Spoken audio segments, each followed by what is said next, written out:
Hola a todos, bienvenidos a un nuevo directo en el canal de YouTube. En este caso, un directo patrocinado por el Centro de Estudios OMMA, un centro de estudios donde tengo el placer de dar clase, donde tengo el placer de participar, incluso en uno de los programas que tiene el Centro de Estudios OMMA, el máster en Economía UFM OMMA, pues tengo el placer de ser uno de los codirectores que estructuran el programa y que da buena parte de las sesiones de economía de ese máster.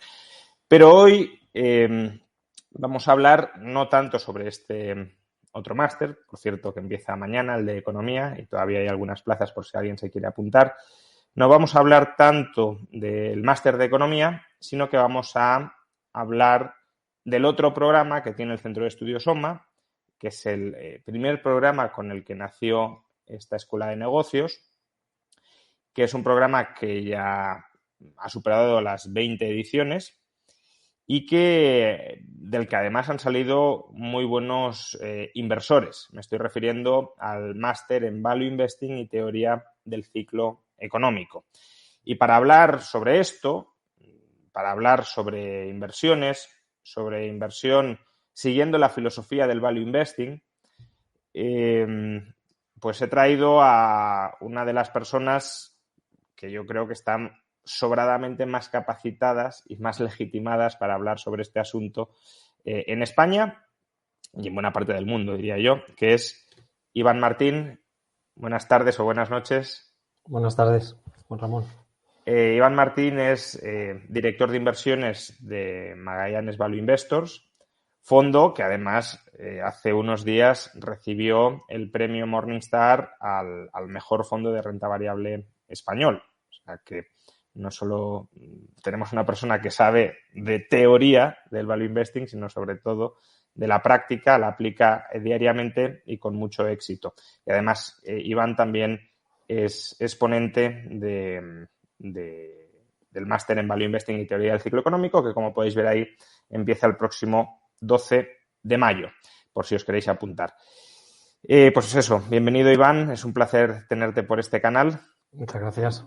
Y es un placer pues conversar sobre inversión, sobre filosofía de inversión, sobre perspectivas de inversión, y eso es de lo que vamos a charlar. Aprovecho para decir que todos aquellos que queráis formular alguna pregunta a Iván lo podéis hacer a través de los superchats, y si durante la conversación que vamos a ir teniendo es posible encajar las preguntas, que seguramente sí, pues las iré encajando. A ver, lo primero casi es una pregunta introductoria, pero siempre que entrevisto a un value investor, pues se la hago, porque cada uno tiene algún matiz en la definición que pueda aportar algo. ¿Cómo definirías tú el value investing, la inversión en valor, para gente que a lo mejor no ha escuchado nunca estos términos y no sabe muy bien a qué nos estamos refiriendo? Pues nada, oye, encantado de estar aquí, Juan Ramón. Gracias por la invitación y un saludo a toda la gente que nos está viendo, nos está escuchando. Definición de inversión en valor, o cómo definiría brevemente inversión en valor. Muy brevemente, súper brevemente, tal vez sería comprar barato. Comprar barato, que va más allá de la profesión como inversor, ¿no? Es como agente, en teoría racional, consumidor inversor, que uno tiende a comprar cosas buenas o que le satisfagan pagando lo mínimo posible. Eso es un principio que no es exclusivo de la inversión en valor, ¿no? Es una, en teoría, forma racional de actuar, pero luego vemos que pasa de todo menos decisiones racionales. Comprar barato, un poquito más elaborado y dentro de la brevedad, como hablamos de barato, pues para saber si es barato o caro, y ya aquí entro más en más que estilo, el proceso que define el estilo, pues es intentar calcular, y es en lo que empleamos prácticamente todo nuestro tiempo, calcular un valor fundamental, un valor teórico, un valor intrínseco, hay muchas acepciones, muchos nombres, para ver si está caro o barato, entendiendo que cotiza por debajo del precio de mercado, esa diferencia entre precio de mercado, valoración, un precio de mercado, de cotización, muy por debajo de esa valoración intrínseca, pues nos da ese margen de seguridad o ese potencial, como lo queramos llamar. Esa es la definición un poquito más cuantitativa, pero lo más sencilla posible, de en qué se traduce el hacer inversión en valor. O sea, básicamente que como no sabemos exactamente cuánto vale una compañía, porque si no sería muy fácil invertir, ¿no? Si tuviéramos el dato preciso todos de cuánto vale objetivamente una compañía, pues tratamos de estimar lo que vale y con respecto a lo que estimamos, comprar con un descuento importante, comprar barato, como si fuéramos a las rebajas. Esto me suscita dos preguntas. La primera es, algunos value investors no se quedan solo con la parte de comprar barato, sino de comprar barato calidad, ¿no? Benjamin Graham decía, en cambio decía, yo compro barato y si encuentro un cigarrillo usado en la calle y le queda un par de caladas, me lo fumo porque son caladas gratis. Sí. ¿Es ese el enfoque? Es decir, que hay que comprar cualquier cosa que esté barata o hay que ser un poco más selectivo y, aparte de moverte en tu zona de confort, ¿no? En tu área de maestría, de conocimiento, aparte de esto, tratar de hacer una preselección de negocios que tengan alta calidad y solo entre los negocios de alta calidad comprarlo barato? Bueno, esto que planteas, Juan Ramón, es súper interesante porque la filosofía de la inversión en valor, que hablamos de una filosofía de inversión como si hubiera un cuerpo académico que lo respaldara y salvo algunos manuscritos que se han convertido en los pilares, ¿no? La inversión inteligente de Benjamin Graham y algún otro, no mucho más, porque el resto son experiencias de gestores y tal. Claro. Es como una osadía, ¿no? El hablar de... Es una amalgama de muchas cosas, pero los inicios o la forma más mecánica y más visual de entender la inversión en valor es esta, es la de las colillas, ¿no? Que decías, el cigar butt, que acuñó y que fue el comienzo de Warren Buffett, ¿no? Hasta que cambia, ¿no? Mediante la buena influencia de Charlie Munger. Y es la inversión original que sale en los manuales de la inversión inteligente. De hecho, de los tratados, no sé de tratado, pero bueno, una explicación o una aproximación racional a las inversiones viene con la inversión inteligente. Viene concretamente con Security Analysis de Graham y Dodd, donde se pone orden a las inversiones y no sé si tiene el grado de tratado, pero es ordenar cuantitativamente, numéricamente, es donde nace el PER, es donde nace la rentabilidad por dividendo, es donde nacen los ratios. Y esto se aproxima a la inversión en valor puro, tradicional, deep value, de forma un poco cursi que dicen algunos, pero no es más que la inversión a lo mejor en el extremo de paga múltiplo muy bajo sin importar qué, sin importar la calidad. Yo creo que uno evoluciona, mis comienzos fueron así, es una forma ordenada de dirigirte hacia algún sitio de forma disciplinada las inversiones. Luego vas aprendiendo otra cosa, iba a decir que ninguna institución, o sea, instituciones como OMMA y alguna otra pues se encargan, y es cierto, de ir más allá de lo que establece la tradición de lo que tienen que ser las finanzas y las inversiones. Uno va aprendiendo pues sobre la marcha y va aprendiendo que algunos atributos de buenas inversiones no vienen explicados en un múltiplo bajo. Yo eso lo aprendí a base de ver inversiones con un múltiplo aparente o nominal o visual, no sé cómo llamarlo, de 10 veces o 8 veces, y luego terminaban siendo malas inversiones o al revés. Múltiplos de 14, 15 veces que terminaban siendo muy buenas inversiones, ¿no? Entonces eso es lo que se asigna o la etiqueta esta de inversiones con calidad, que no están encontradas ni están enfrentadas. Es compatible comprar buenos negocios a unos múltiplos razonables. Y cuando digo razonables no es una justificación para decir pagar 40 veces beneficio, ¿no? Al menos yo no. Razonable es pagar, nunca uno tiene que perder la racionalidad, no sé si numérica o financiera, de una rentabilidad, porque si no, basas demasiado tu caso de inversión en las expectativas, ¿no? Y estás hipotecado al futuro, ¿no? Uh-huh. La otra pregunta que te quería hacer sobre la definición que has dado de value investing es que, claro, parece esto muy bonito de comprar algo por debajo de lo que vale. Sí. Sobre todo si tenemos mercados que supuestamente son tan eficientes, o al menos donde compite tantísima gente por encontrar gangas. ¿Es posible encontrar ese tipo de gangas en los mercados? ¿Es una visión realista sobre cómo debemos enfrentarnos al mundo de la inversión? Es posible, no es fácil, está muy competido, y en la medida que avanza la cantidad, no sé a veces calidad, pero la cantidad de información y recursos que tenemos, lo hace más complicado, pero fíjate que de un tiempo a esta parte llega a ser casi una ventaja, porque el exceso de información y de fuentes donde beber, otra cosa es que ese agua que bebemos esté en buen estado, ¿no? Tengo mis dudas, pero hay una sobreexcitación y genera una ansiedad en el consumidor, en el inversor, en el que bebe de esas fuentes, que lleva a la distorsión y a que siga habiendo oportunidades por ahí fluctuando. No abundan, no es mayoría, pero se siguen encontrando oportunidades con esta aproximación de empresas baratas.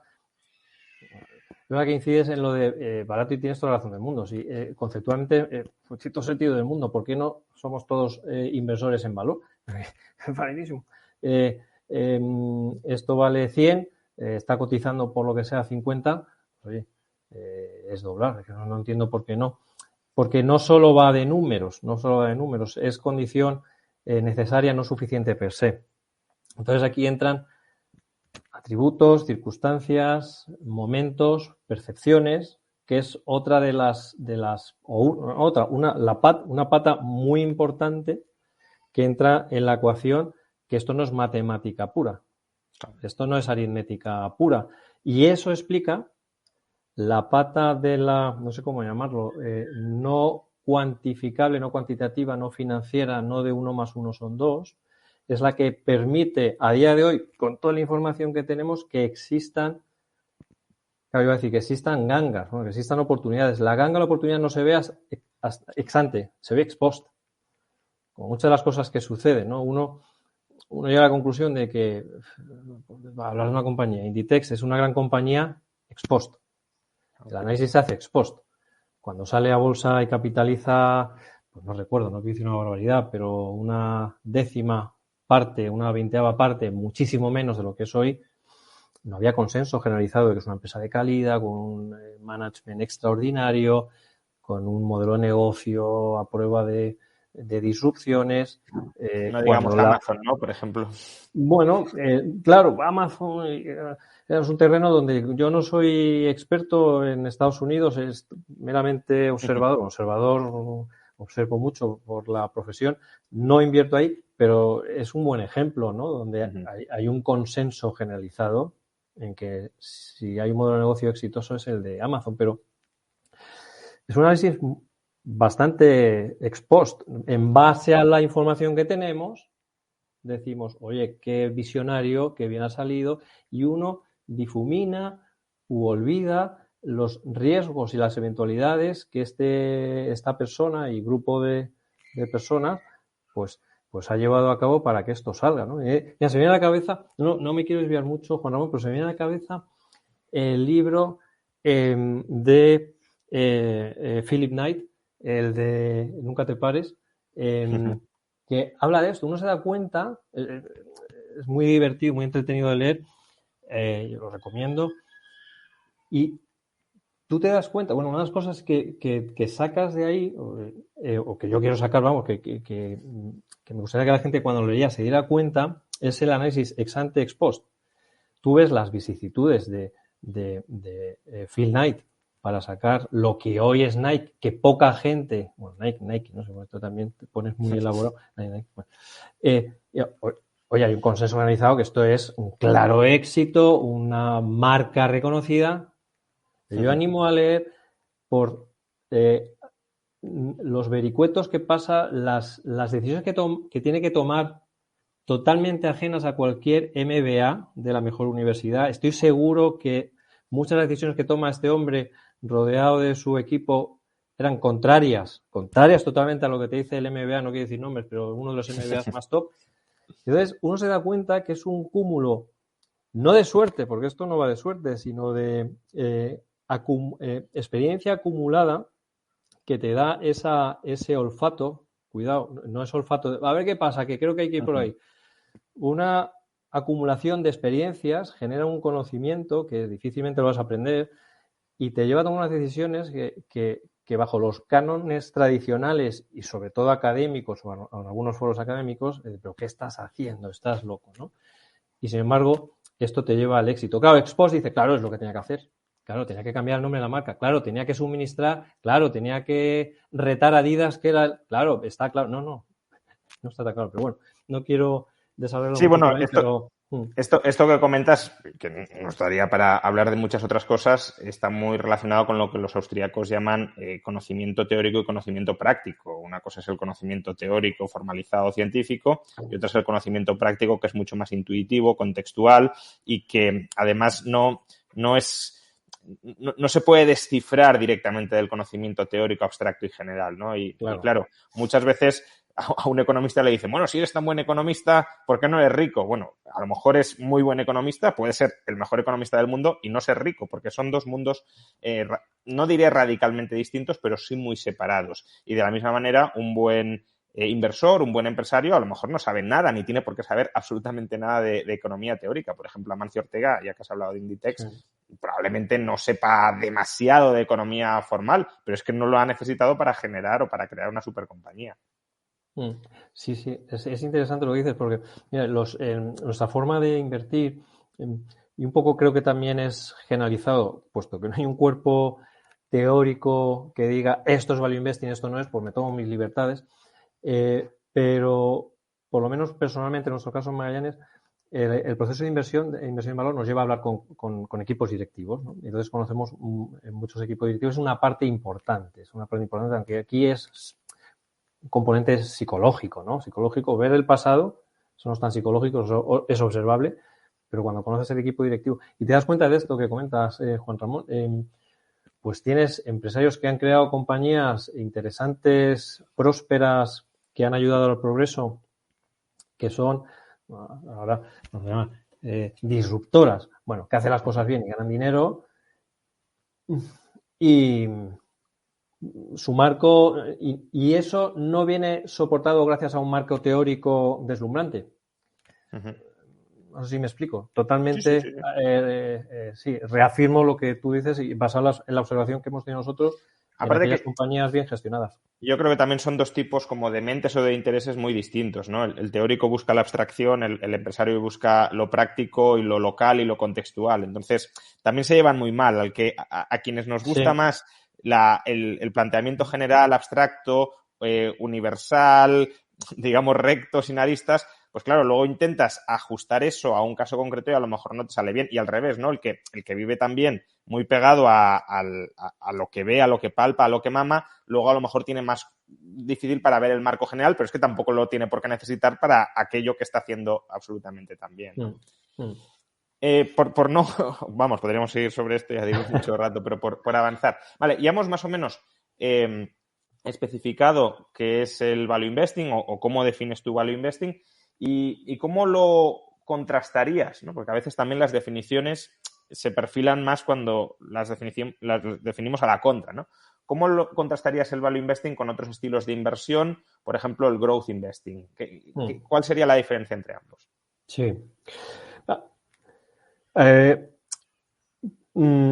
Quería hacer una observación, claro, esto de las etiquetas es una pequeña aclaración y luego reconduzco y te doy la respuesta en base a cómo el mundo está organizado hoy, que es verdad que piensa, vamos un poco ¿no? a organizar, esto es value, esto es growth, esto es bottom up, esto es top down, y luego las cosas no son tan así, y gracias a que no son tan así, existen oportunidades. Entonces, yo no concibo value, valor, no voy a las acepciones, luego voy a las acepciones, son las etiquetas, y en función de las etiquetas, oye, ha pasado lo que ha pasado y hay unas diferencias. Pero conceptualmente, que yo creo que conceptualmente, y en realidad, la práctica, no tenemos que perder que una inversión en valor debe aspirar y debería ser también una empresa que crezca. Bueno, que no sé si sería realista que creciera, no sé, a doble dígito, a triple dígito, a multiplicar, pero que crezca. Y es compatible. Y de hecho es posible encontrar compañías en el espectro catalogado como valor que tienen crecimientos pues bastante sanos y saludables, ¿no? Eso es una observación. Y sesgado particularmente lo que hacemos nosotros en Magallanes. Y incide en ni compres múltiplo bajo a cualquier precio, aunque pasado mañana eso no exista, pero si es per 5, qué bien nos va a ir porque esto está regalado, ni compres puro crecimiento porque depende del futuro. Entonces, dicho esta observación, hablando en el lenguaje del mercado, que acuña estos términos y se empeña en diferenciar, pues es verdad que hay una parte, la parte growth, la parte value. Diferencias, pues uno ve las carteras, los sectores, y hay claras diferencias. En cuanto a valores, pues diría todo aquello que se ha beneficiado de un entorno muy laxo y muy benévolo de tipos inexistentes, ligado a tecnología. No es que la tecnología per se sea el enemigo del value, es que la tecnología es donde ha ido más capital, donde ha ido más innovación y donde se han vendido más expectativas y algunas no había nada debajo. Todo eso se ha relacionado al growth, pero yo creo que se ha interpretado la palabra, se ha transformado y ha ido más allá de la esencia que debería tener, que es una empresa con sentido común que crece, pues si la compra barata, pues es ideal, pero el growth ha cogido o define aquel grupo de compañías que deben para merecer ser growth. ¿A qué niveles hemos llegado? Cotizar a múltiplos muy altos, dar registros de crecimientos prácticamente exponenciales y volviendo, eso es muy necesario, el mundo, hago un pequeño salto, Juan Ramón, el mundo cartesiano sin aristas con luego la realidad.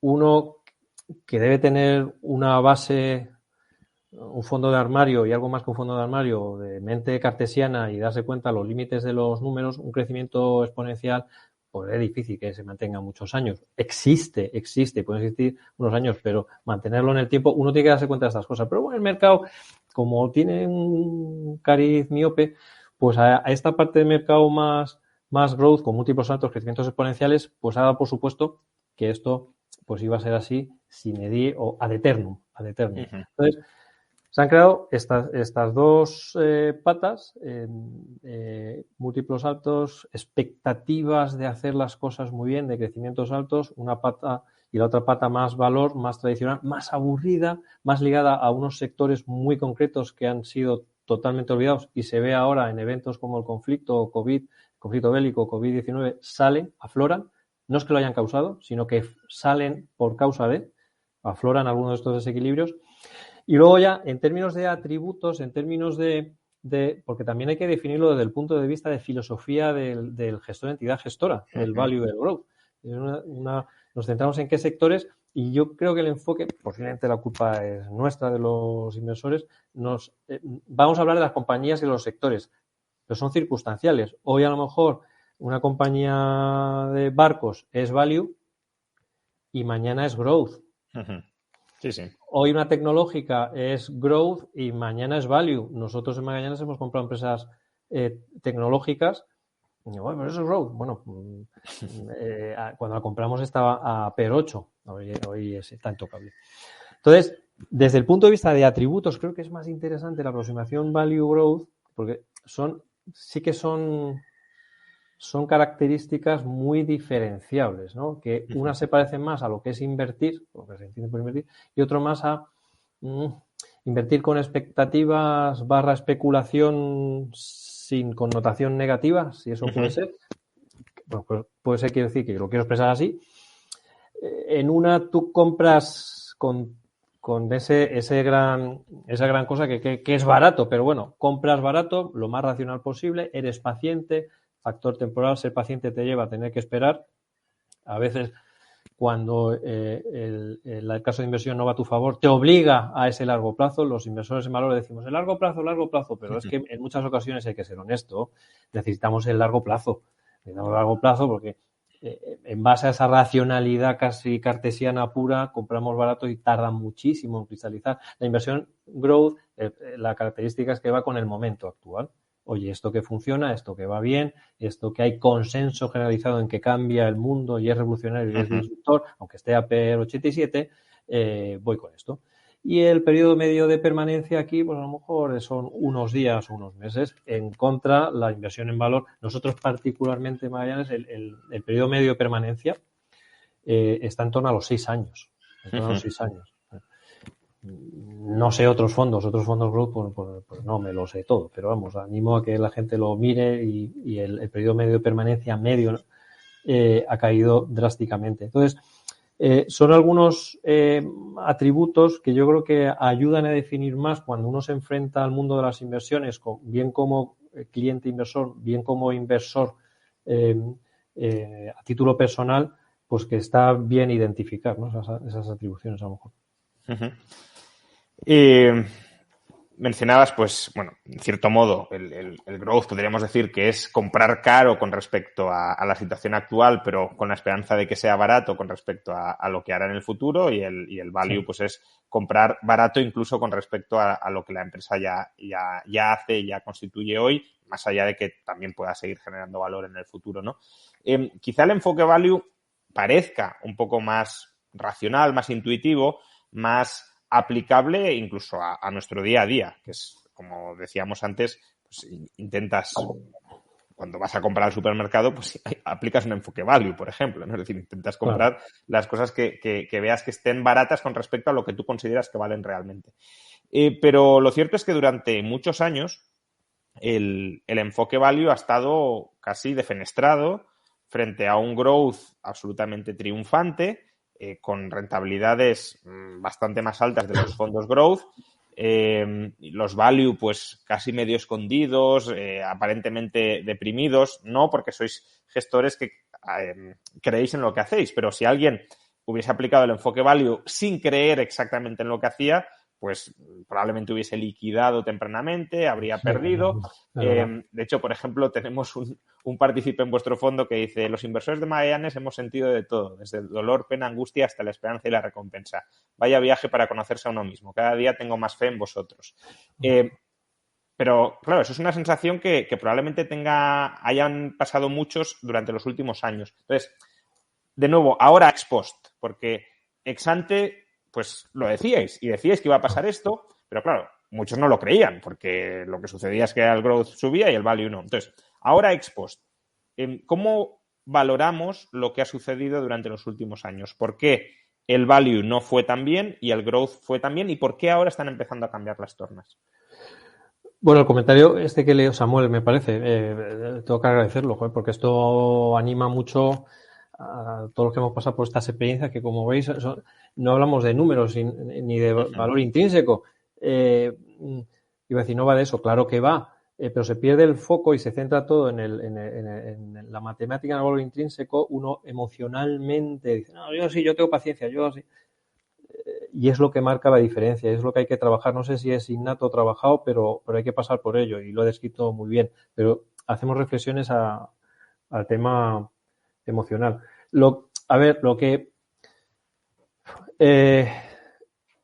Claro, todo esto que ha pasado, un análisis mirando hacia atrás, pero en tiempo real también uno veía que el entorno, yo creo, el principal culpable, al final siempre que hablamos de economía, de finanzas, casi siempre sale un culpable, que es la política monetaria de los bancos centrales. y casi el enfoque, si es un poco crítico y tienes cabeza para pensar, pues uno se da cuenta que la mayor parte de desequilibrios que no vienen de los gobiernos, que los gobiernos también han hecho lo suyo, son los bancos centrales.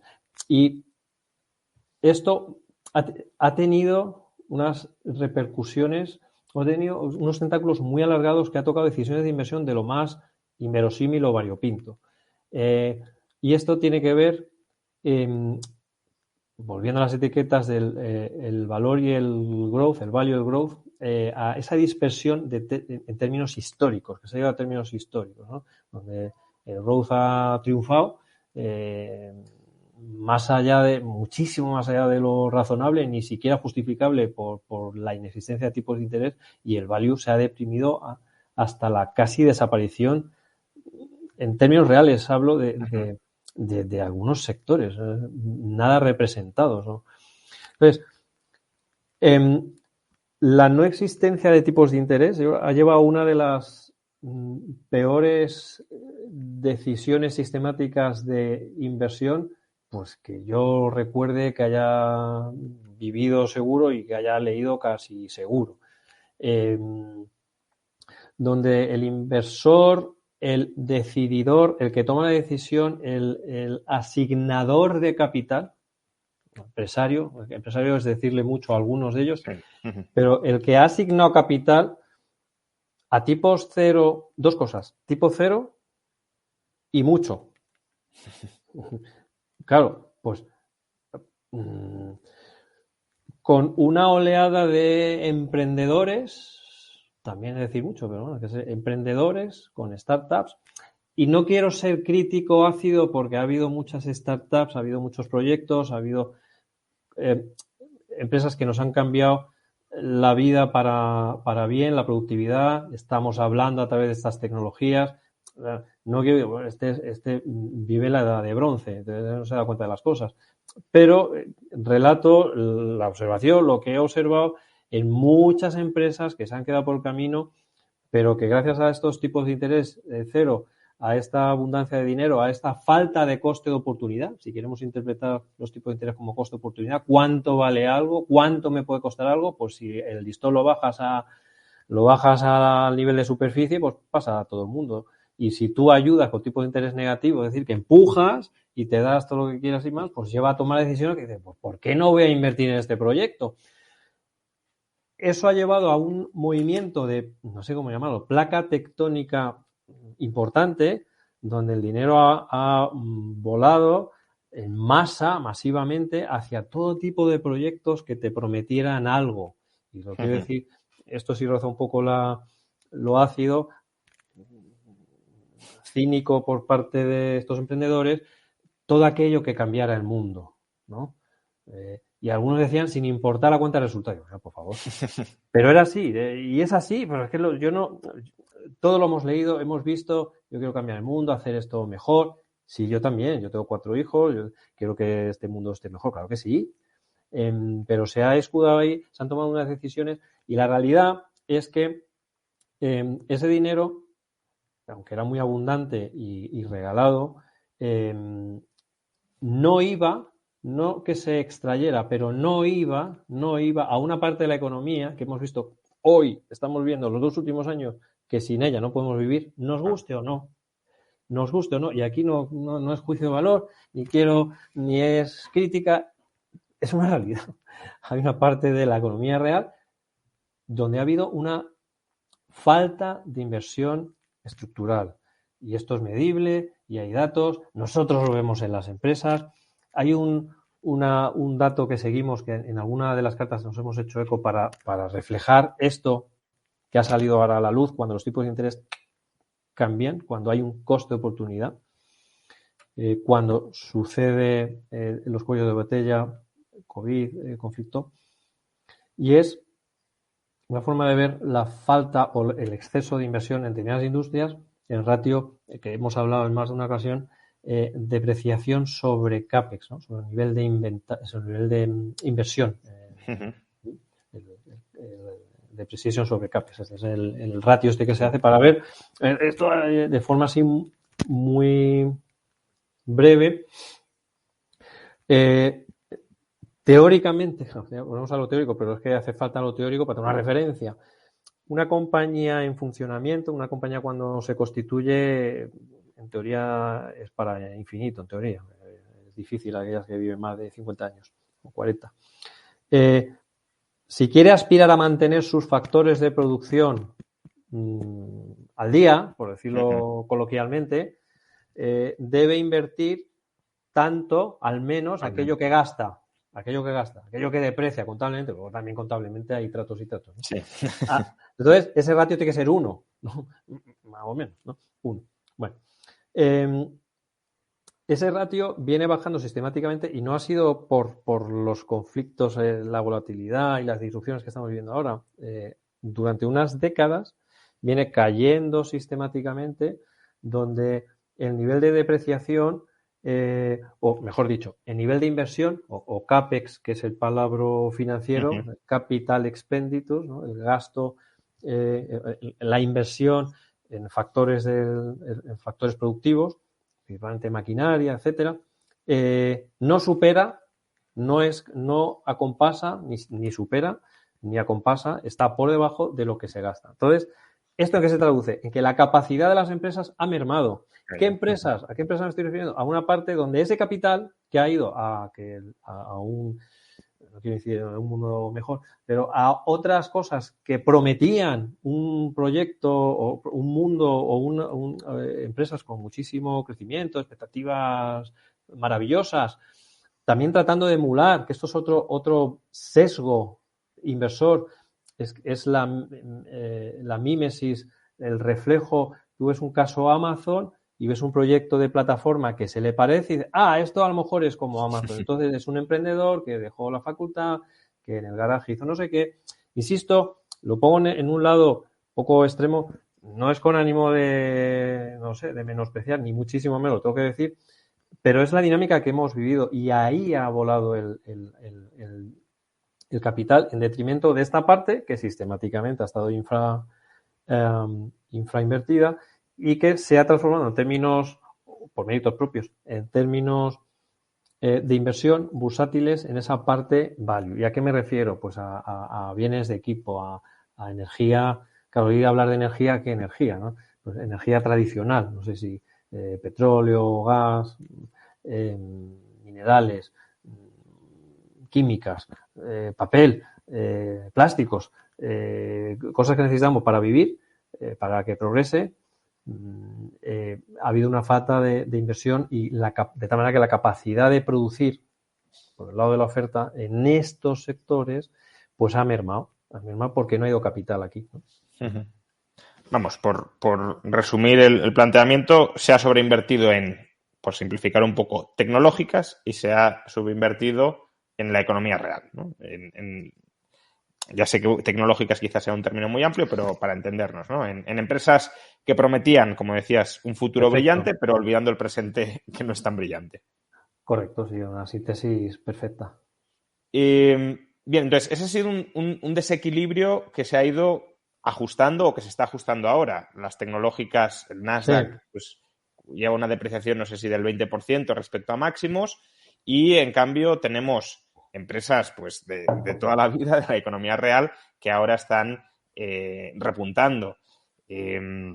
Otros fondos también españoles, por ejemplo, AZ Valor, que ha hecho una apuesta muy agresiva por la economía tradicional, pues están experimentando ahora mismo crecimientos muy fuertes también por eso, ¿no? Entonces, ese ha sido un desequilibrio que un inversor con perspectiva, de alguna manera, trataría de arbitrar, ¿no? Vosotros lo habéis hecho, otros lo han hecho, pero quizá aquí ya no lo sé, tú nos lo podrás decir, pero ya no sé si queda mucho margen que arbitrar. Entonces esa sería una pregunta, si queda margen todavía que arbitrar, si todavía la economía real está muy, muy barata o ya se ha corregido parte del desequilibrio con respecto a la economía tecnológica.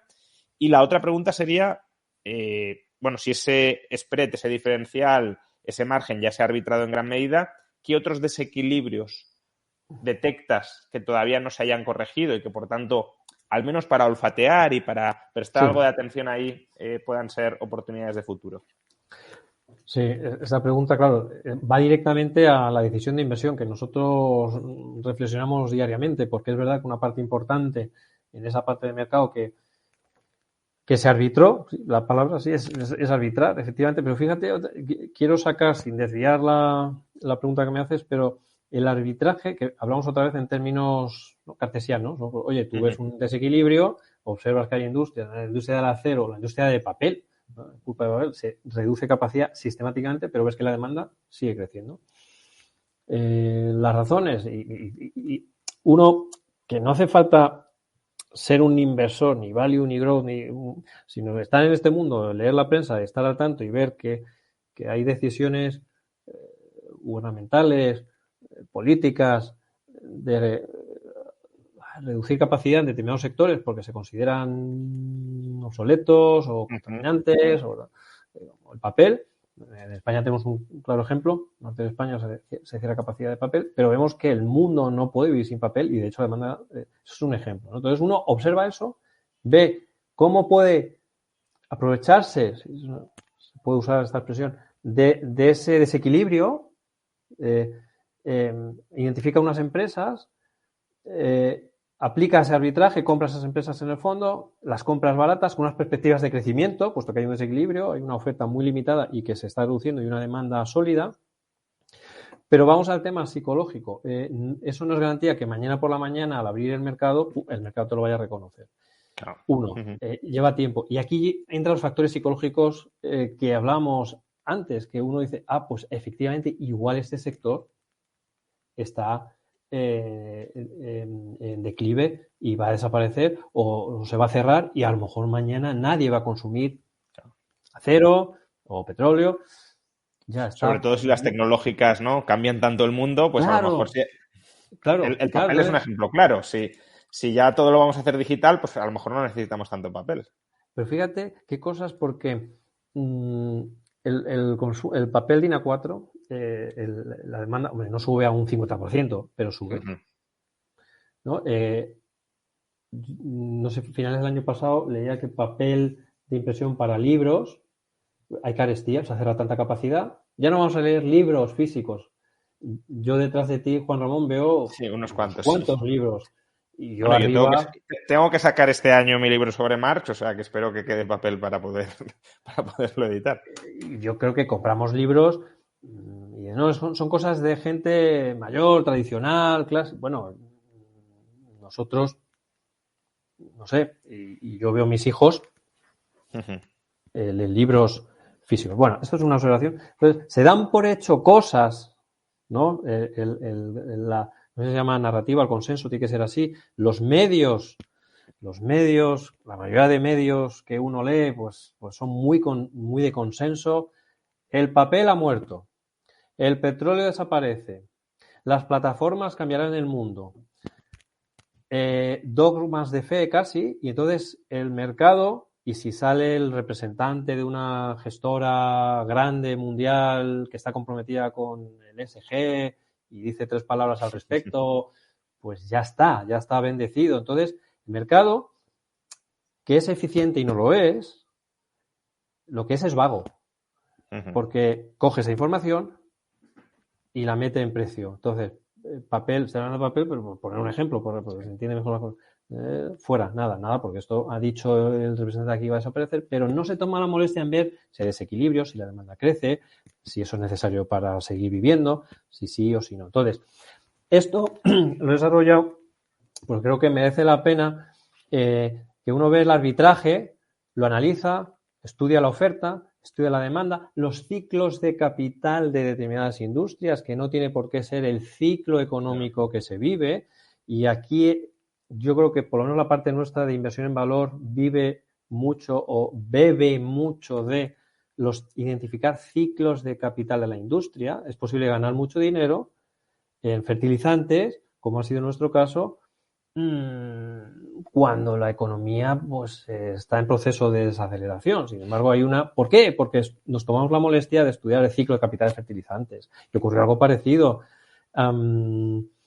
El arbitraje se identifica, pero en fertilizantes sufrimos. Y se me viene el mensaje que ha puesto Samuel antes. Sufrimos. Y un día y otro día nos cuestionábamos si estamos en lo correcto. Y repasábamos el caso de inversión. No hay nada, aquí en la psicología, no hay nada como trabajar bien un caso de inversión, conocer al equipo directivo, saberse, eh, hacer un caso de inversión, leerse las cuentas, estudiar la oferta, la demanda, qué ha pasado, para usarlo como terapia y mantenerte frío y racional lo máximo que puedas. Y esto es la paciencia. Uno dice la paciencia, sí, yo soy capaz de esperar. Bueno, hay muchas piedras y muchas trampas por el camino. Entonces, voy ya a la parte, lo abrevio un poco la respuesta a la pregunta. Una parte importante de este arbitraje se ha realizado. Sigue quedando una parte por realizarse porque sigue habiendo mucho escéptico de la economía tradicional, los factores productivos tradicionales y mucho, no sé cómo decirlo, el efecto anchoring, el efecto anclaje de, oye, esta parte de mercado ha ido bien, tiene que seguir yendo bien y esto es una oportunidad de compra, ¿no? Sí. Yo lo vi en la burbuja tecnológica en 99-2000, ese efecto anclaje duró años y llegó a trampas de valoración, ¿no? Oye, como Telefónica ha caído un 40%, es verdad que antes, claro, es verdad, es verdad que antes estaba muy sobrevalorada, porque claro, no puede ser, pero como viene de este nivel, es como los precios cuando cayeron de la vivienda. Sí, sí. Oye, como viene de este nivel, aquí, bueno, puede caer otro 50. Mira los fundamentales, mira cuánto capital hay acumulado en esa industria. No. ¿Cuánto capital hay en Venture Capitals financiando startups que quieren ser el próximo Amazon? Pues cuidado. Yo sé que ahí, fíjate que no te estoy respondiendo en esta parte a si todavía queda parte. Creo que queda parte en la parte tradicional, pero donde estoy convencido también que queda parte hacia abajo de corrección y parte de culpa es este efecto anclaje, es en esos proyectos que no hay nada detrás. O sea que creo que en los dos sentidos, si uno hace cosas relativas, queda todavía potencial o diferencial, porque fíjate, ya con esto termino a esta pregunta. Nosotros en las conversaciones y lo que observamos, ¿no? O hablas, te dicen unas cosas, pero lo tienes que ver y mirar trimestre a trimestre. Las compañías tradicionales, ¿no? Las llamo tradicionales, pero la economía real, de las que estamos aludiendo, está haciendo una cosa diferente, totalmente diferente a lo que había ocurrido en otros ciclos, que era que veían que el ciclo por fin les venía bien, incrementaban capacidad, bien por flujo de caja acumulado, bien por deuda, algunas de ellas por deuda, porque veían la oportunidad tan clara que decían, uy, pues vamos a endeudarnos. Luego el ciclo cambiaba, había mucha oferta y las últimas que llegaban desaparecían. Las que han sobrevivido a estos ciclos, por primera vez dicen, oye, no incrementamos capacidad. Sabemos que si incrementamos capacidad podemos vender. Voluntariamente preferimos recomprar acciones o sanear el balance. Entonces estamos en una situación donde compañías cíclicas tradicionales están cerca de caja neta, lo nunca visto, y deciden no incrementar capacidad. Esto no dice nada bueno a favor del progreso de carestía de ofertas que hay. Inflación en esta parte de, pues no en todo, pero en esta parte de compañías que observamos, por voluntad propia, y otra por el intervencionismo de los gobiernos, porque no les deja. Sí, sí. ¿Quién abre hoy una acería en Europa? Una empresa química en Europa, en el mundo occidental. ¿Quién da permiso para una empresa de refino? ¿Qué está pasando con el refino en Europa? Es una compañía en uno de los fondos que es ESSO con doble S. Son dos refineras en Francia. No hay capacidad de refino. Esto ha aflorado por la situación, el conflicto bélico, pero el conflicto bélico no ha cambiado ahora de repente todo. Es una falta de capacidad y nos guste o no, pues la mayoría de coches en los que nos movemos están basados en combustibles fósiles. Entonces, bueno, Juan Ramón, que te lo he elaborado demasiado. No. Sigue habiendo oportunidades. En la parte de la economía tradicional las observamos. Su comportamiento está siendo muy racional, muy a favor del accionista. No en vano muchas de estas compañías son familiares, conflictos de intereses prácticamente inexistentes o alineación. Y la otra parte, la sensación es que queda mucho, no sé si la palabra es de purga, pero de ajuste. Y otros desequilibrios, aparte de economía tradicional, economía digital. Bueno, hay un desequilibrio que yo creo que tiene rango de histórico, que es el de la parte que nosotros no invertimos, pero la observamos. La observamos y ha influenciado por efecto empuje, inversión inversión en equity, que son los bonos, ¿no? Bonos o proxy bond, ¿no? Lo que se parece a un bono, infraestructura, ¿no? Donde bonos, no tenemos el caso del bono austriaco, a que hacíamos referencia en nuestra última carta, el bono a 100 años. Ha tenido caídas dignas de Nasdaq. Hablabas antes de Nasdaq, pues yo creo que le ha superado un 20 o 20 algo, si mal no recuerdo. Y es un fondo AA+, si mal no recuerdo, por las agencias de calificación. Que, bueno, en fin, entonces, eso es un desequilibrio acumulado de magnitudes épicas. O sea, si uno tiene que estar alerta de qué evitar, hablamos en términos de qué evitar, claramente, bueno, ya se está viendo, pero todo lo que tiene acotada su rentabilidad, y la definición de esto es un bono,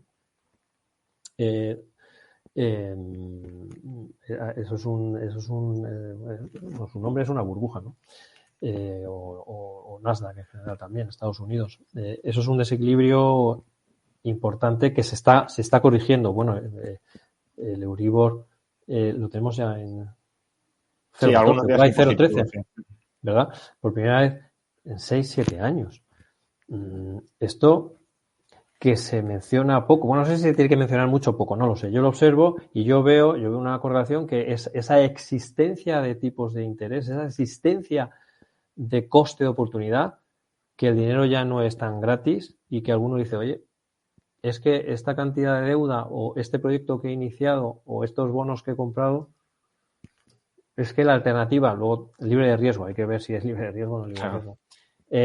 Hay un tipo de interés, por lo menos existe, ¿no? El bono a 10 años alemán, estamos acostumbrados a, fíjate qué cosas, ¿no? Acostumbrados, no, esto es cero y bueno, y será así, no se sabe, o negativo no, es positivo y bastante positivo, bueno, bastante positivo.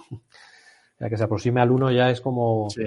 Pero eso hace cambiar, son placas tectónicas, esa la asignación de capital de un fondo de pensiones, una compañía de seguros, entre para hacer sus matchings de pasivo, activo, me digo, oye, antes estaba obligado a tener que poner el dinero sin tener que pagar.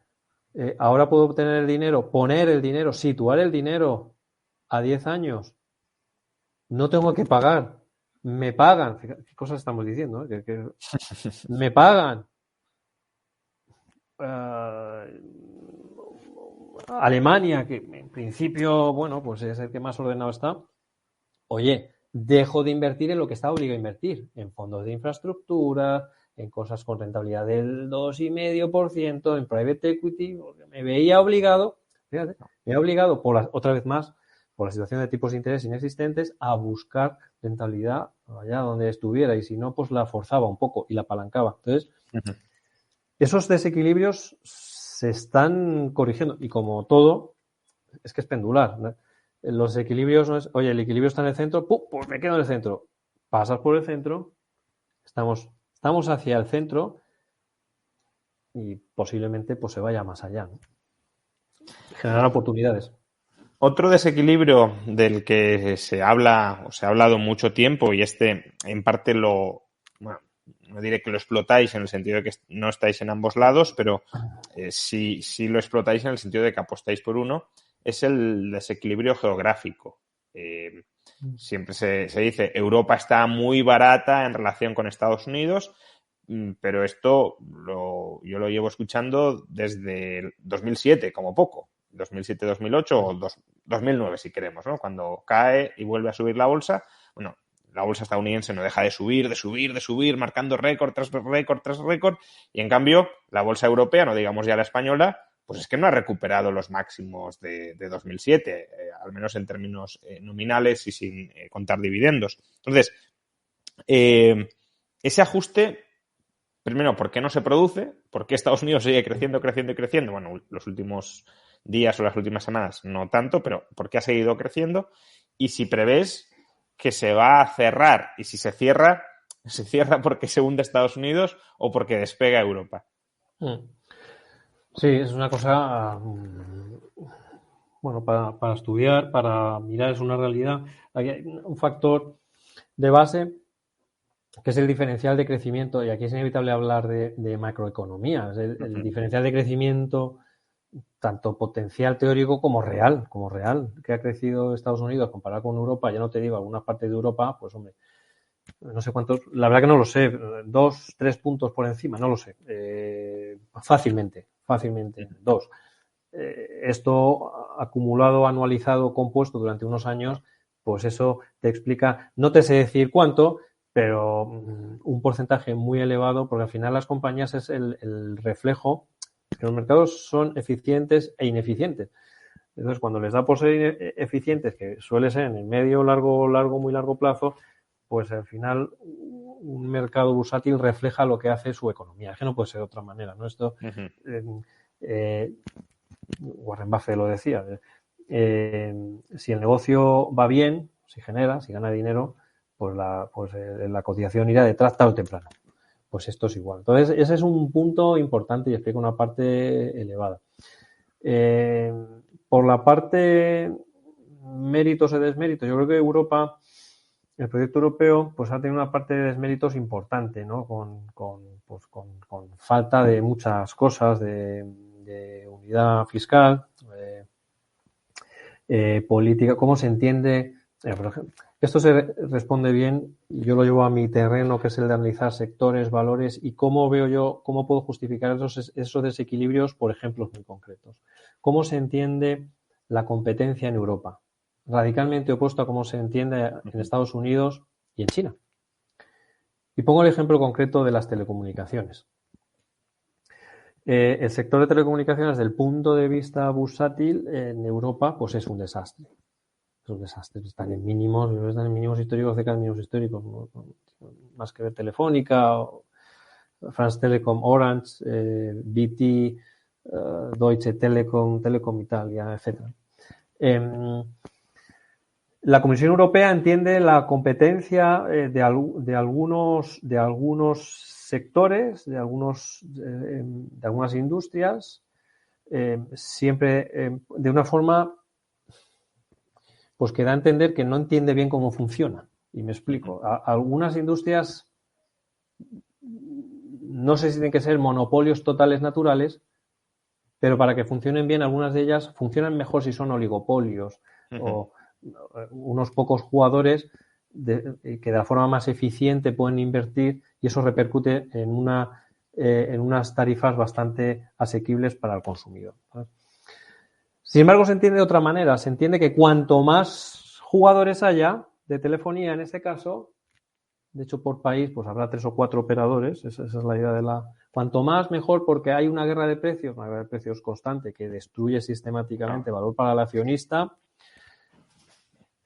Y yo animaría a que alguien hiciera un análisis, nosotros basar la observación y coger datos de las compañías con las que hablamos.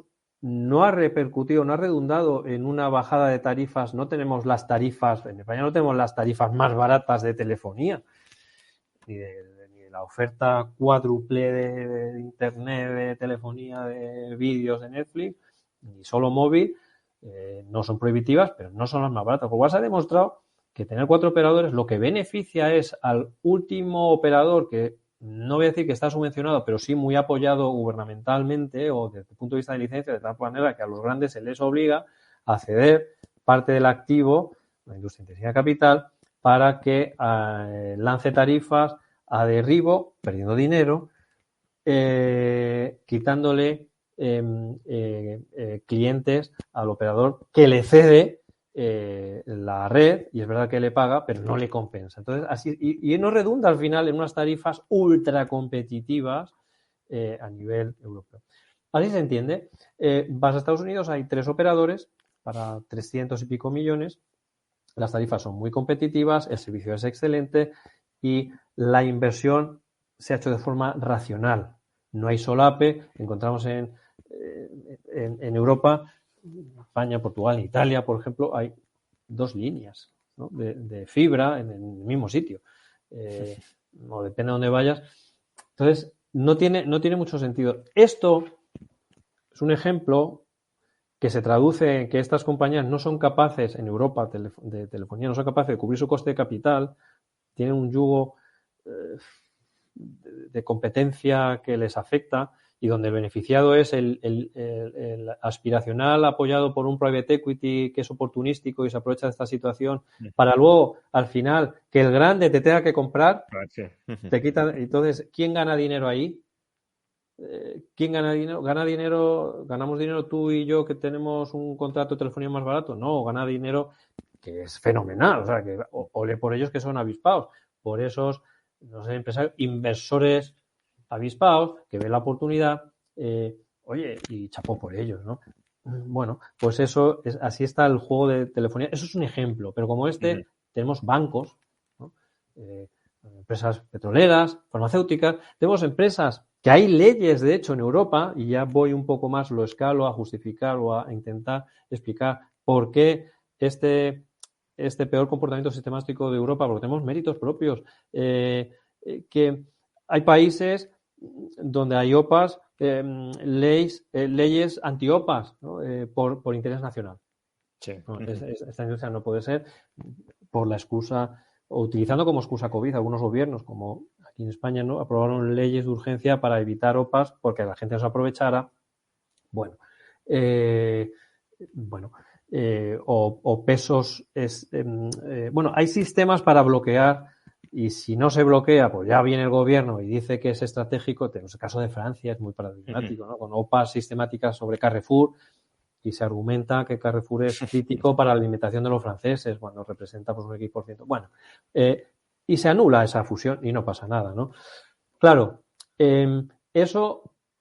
esas compañías pagan esta gestión, esta injerencia gubernamental, es como estamos gobernados, que hace que no se refleje el verdadero valor potencial que tendría, por ejemplo, este tipo de movimientos transfronterizos en industrias donde aplicaría las economías de escala y redundaría en un beneficio que no hay que olvidarse para el cliente final. Para el cliente final, ¿no? Mejores productos, más eficiente. No estoy preocupado que me venga uno de fuera que entonces no sé qué hacer con las tarifas, ¿no? Bueno, pues eso explica que coges una compañía de telefonía, coges Telefónica, es un ejemplo, no estamos invertidos en Telefónica, y la comparas con su similar, comparable en Estados Unidos y los múltiplos son diferentes. Pero eso lo escalas hacia abajo en otras industrias y pasa lo mismo, como una empresa de fertilizantes, cualquier ejemplo, es que aplica todo. Entonces hay un descuento por un mercado que es único en principio, mercado único, pero que no funciona como tal. No funciona como tal. Nosotros, desde el punto de vista de seleccionar compañías, lo vemos claramente e identificamos por qué compañías similares a las que hay en Estados Unidos o en Asia, en Reino Unido, si me apuras, pero sobre todo Estados Unidos y Asia, que son mercados asimilables, sobre todo Estados Unidos, están condenadas a cotizar baratas sistemáticamente. Y tú tienes un ejemplo, y ya con esto cierro esta parte de la pregunta. Hubo un momento, coincidiendo con el eurodólar y compañías europeas extremadamente baratas, donde sus comparables americanas estaban a múltiplos del doble, y sin embargo, dice, oye, pues aquí va a venir ahora los americanos y van a comprar las compañías que tenemos en cartera, una de ellas, ¿no? Es clarísimo. Nosotros tenemos lo mismo que hacen ellos, y además es que algunos de ellos son jugadores globales, pero como están basados en Europa, tienen ese estigma. El múltiplo es la mitad. ¿Va a venir el competidor? No, porque están protegidas, que no venga un tercero y venga y lo compre. Y tal. Entonces, estas dos, el diferencial de crecimiento de las economías están relacionadas un poco, porque es la unidad de un mercado, la unidad de ese mercado único, o sea, están muy relacionadas. Y esta forma de entender la competencia, la prosperidad, el emprendimiento, la economía de escala, que es verdad que pone al consumidor como debe ser, pero lo interpreta o se lee de una forma un poco rara o simplista. Y tiene estas consecuencias. Pero esos dos factores no se explican al 100%, pero son cosas que hemos observado que, hombre, más de la mitad de ese diferencial sí que lo explican. Pero entonces, si esas tendencias no se van a corregir, porque no parece que a corto plazo Europa vaya a crecer muchísimo más allá del efecto rebote y demás, y, por desgracia, toda la red intervencionista que protege determinadas industrias para que los políticos nacionales las tengan más cerca, si todo eso no va a cambiar, ¿no se va a corregir entonces ese diferencial? ¿Es una oportunidad de invertir en Europa o no vale la pena? Mira, eso es una reflexión súper interesante y muy útil para que uno no simplifique la decisión de inversión en juego, no es la palabra no es jugar en inversiones, pero decido invertir en Europa, entiendo que este arbitraje, este diferencial se va a reducir como decisión de asignación de capital global, sin importar que en términos genéricos el valor se añade por seleccionar aquellas compañías que, por esto que acabamos de explicar, están baratas porque están basadas en Europa, pero que no dependen tanto de estos factores. Y tienes un fondo europeo, como el nuestro y como tantos otros, que están basados en Europa, no sé si muchos, pero están basados en Europa, pero no tienen los valores de las empresas de telefonía en sus pesos, de las empresas de consumo, las empresas... Estamos invertimos en Europa, en compañías basadas en Europa y penalizadas, pero que tienen una exposición global. Y ahí los desequilibrios o no existen o tienden a desaparecer rápido, porque están expuestos a mercados globales. Y no tanto porque esto cotice porque sí a una prima, sino porque a fuerza de resultados, por tener esa exposición global o muy de nicho en una cosa que, oye, yo no necesito, yo soy tan de nicho que me da igual estar basado en un país o en otro, consiguen hacerlo mejor que todo el plantel homogéneo, que es heterogéneo a la vez, de empresas europeas como tal, de tipo de activos de Europa como tal. Digamos, selección de valores, ¿no? Y ya para terminar, que ya llevamos más de una hora de conversación, aunque creo que, pese a que estamos compitiendo con el Real Madrid y la Champions, lo cual es dura competencia, pero los fieles que tenemos creo que están bastante satisfechos con la conversación y muy atentos. La última pregunta sería un poco el tema de este chat, ¿no? Bajando un poco más ya o buscando carne y hueso, ¿cuáles serían los riesgos y las oportunidades que les recomendarías o que hacia los que al menos orientarías, ¿no? Fijaos en esto. Obviamente hay que estudiarlo muchísimo más, no vale con decir aquí hay una oportunidad, tienes que descubrirla bien, pero por centrar un poco el balón, también buscando aquí la analogía de la competencia, ¿dónde deberíamos prestar algo más de atención y dónde deberíamos prestar atención para escapar? Sí. Bueno, de forma genérica, ¿dónde prestar atención? Lo hemos salpicado, lo hemos sacado y lo hemos desarrollado, ¿no? En aquellas industrias que han estado muy dejadas de la mano de la inversión por este desequilibrio que ha llevado a una mala decisión de una inversión irresponsable. Esto ha coincidido que ha sido en esta parte de la economía. O sea, más concretamente, industria pesada, intensiva en capital. O sea, por dar pistas, tampoco quiero, claro, no voy a recomendar un sector o un valor. Yo feliz de profundizar, pero la pista es situarse en esos ciclos de capital particular de muchas compañías o de muchos sectores.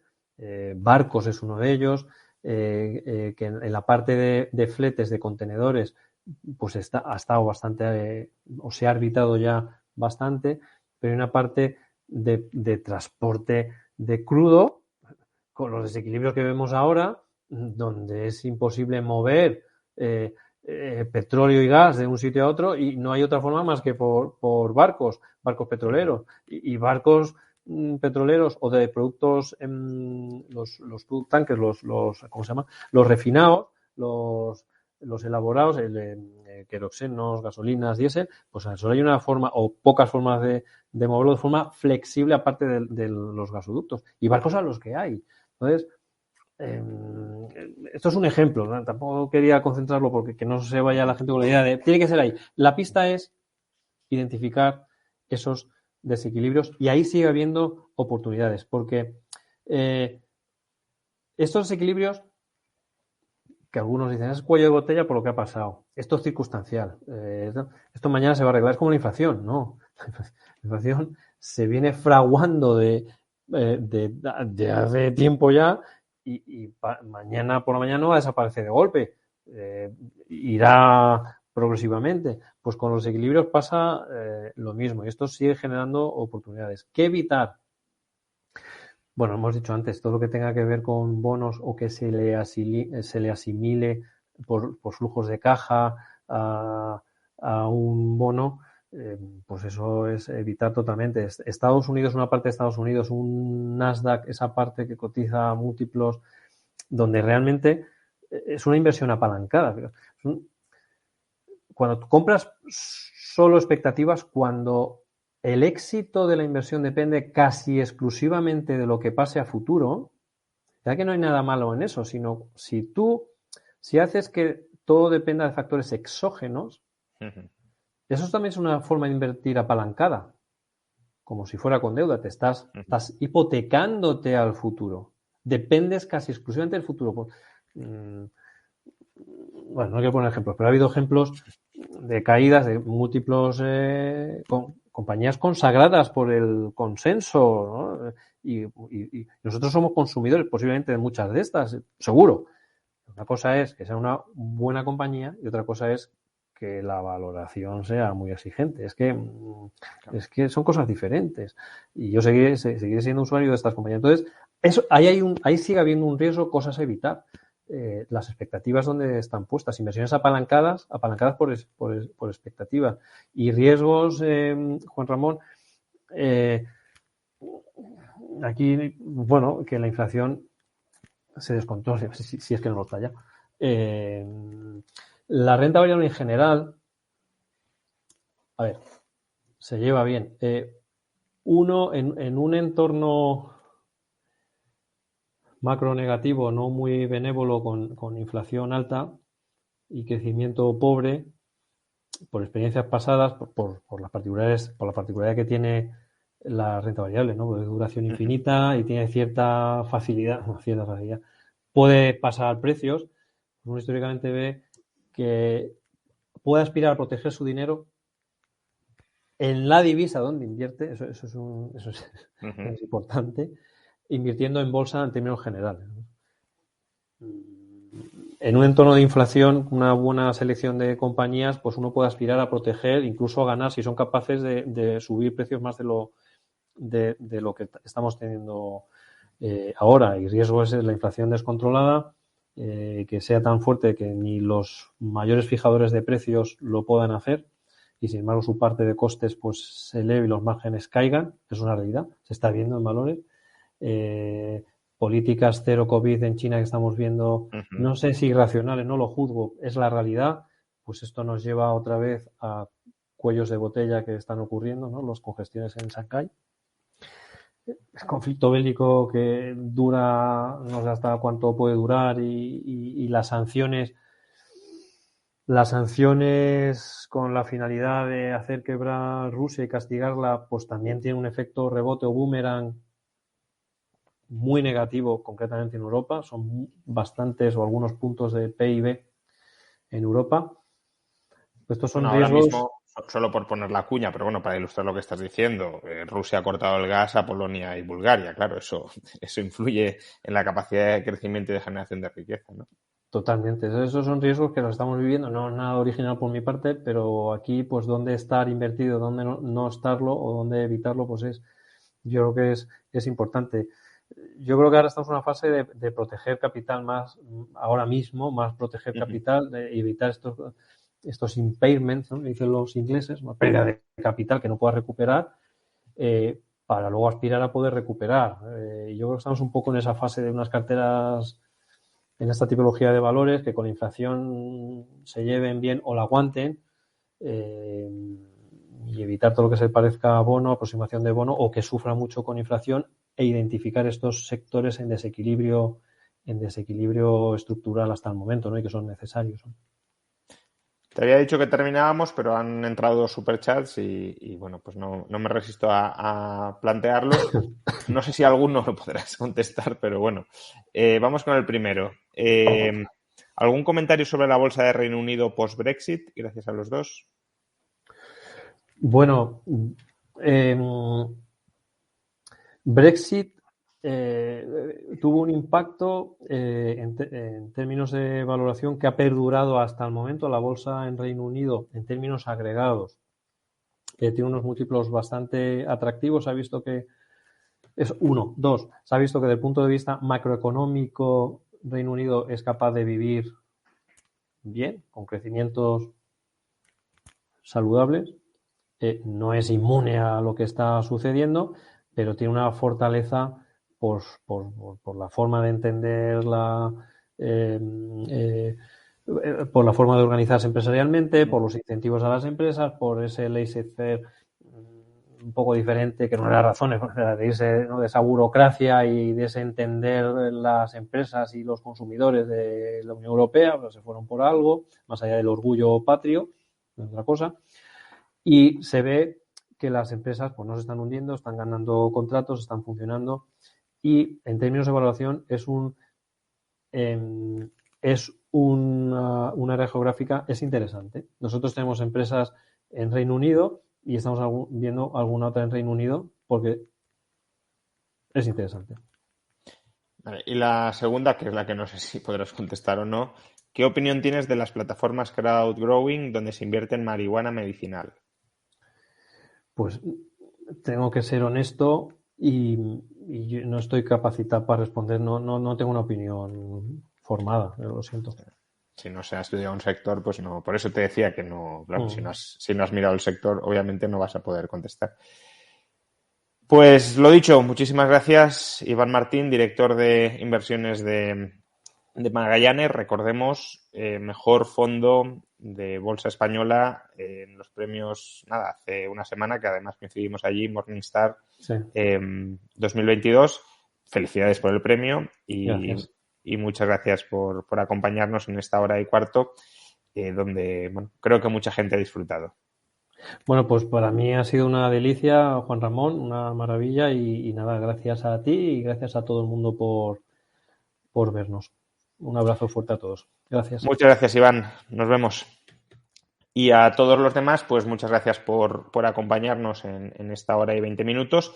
Simplemente recordaros que este es un directo que ha sido patrocinado, que ha sido promovido por el Centro de Estudios SOMMA, centro de estudios del que yo mismo formo parte como profesor y como director de uno de sus programas, el Máster en Economía, y que el próximo 12 de mayo pues comienza una nueva edición de Value Investing, del Máster de Value Investing y Teoría del Ciclo, donde también soy profesor, por cierto, y todavía está abierto a inscripciones. Iván, a quien habéis escuchado, también es ponente, también imparte algunas sesiones en ese máster y muchos otros inversores value. Así que si os interesa profundizar en estos temas, que bueno, al fin y al cabo son cruciales para una buena planificación financiera a largo plazo, tenéis abierto el máster para todo aquel a quien le interese. Centro de Estudios OMMA. Muy bien, pues muchas gracias a todos y nos vemos en un próximo directo. Hasta entonces.